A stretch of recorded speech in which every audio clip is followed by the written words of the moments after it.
What if the world judged you before you could speak, before you could show your heart, simply because of the color of your skin? What if every door you tried to open was slammed shut without reason, without question? This is not just a story, but a reality for millions. Yet, today, you'll hear about one man's extraordinary fight against such odds. Meet Marcus, a teacher, a warrior, and an everyday hero who dared to challenge a town steeped in racism. His journey was filled with struggle, but it also sparked change in ways no one could have imagined. Marcus was born in a small, racially divided town in the deep South of the United States. Growing up, racism wasn't just a distant memory or a chapter in a history book. It was alive, breathing, and palpable in his daily life. As a boy, Marcus vividly recalled walking past a local diner with his mother, only to see signs that read, "Whites only." Those signs were gone by the time he grew up, but the whispers, the side eyes, and the systemic barriers remained.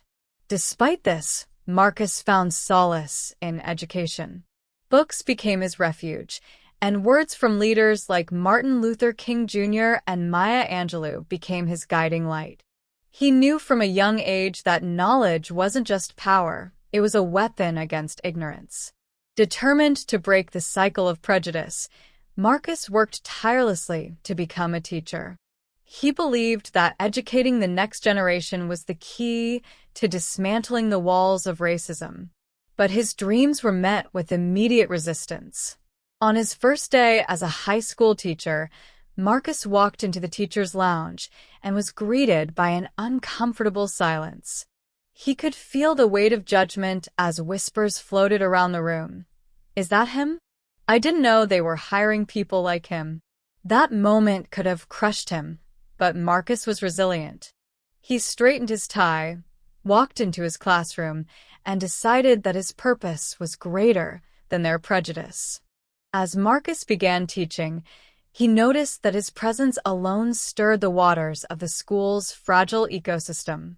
Some parents quietly requested their children be transferred out of his class. Some students, emboldened by their upbringing, challenged him with subtle and not-so-subtle remarks. "How can someone like you teach us about history?" one student sneered during a lesson on civil rights. But Marcus didn't back down. Instead, he turned these moments into teachable lessons.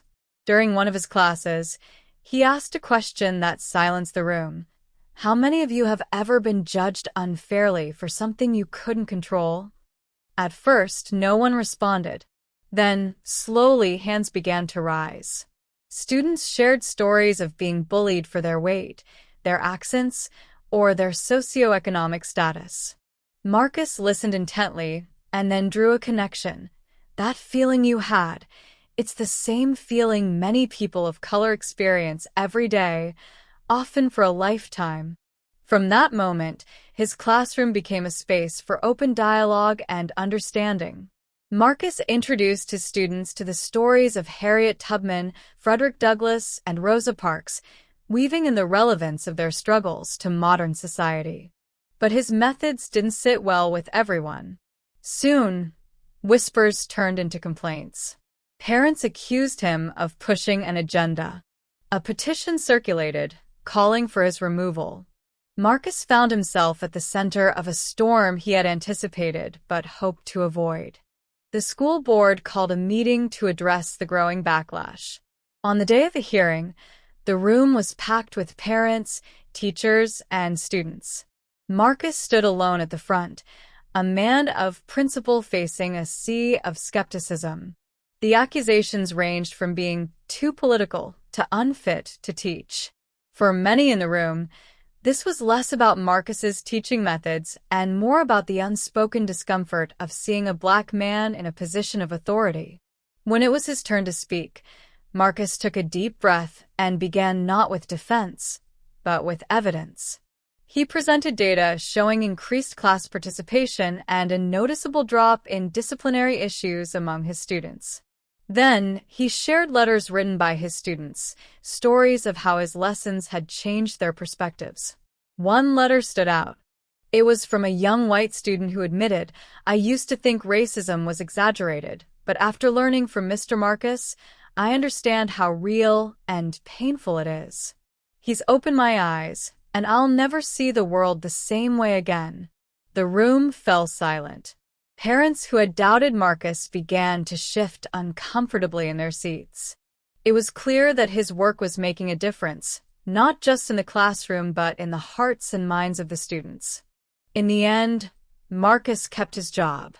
More than that, he was asked to lead a new diversity and inclusion initiative for the school district. His determination and unwavering commitment to education had not only silenced his critics, but also turned many of them into allies.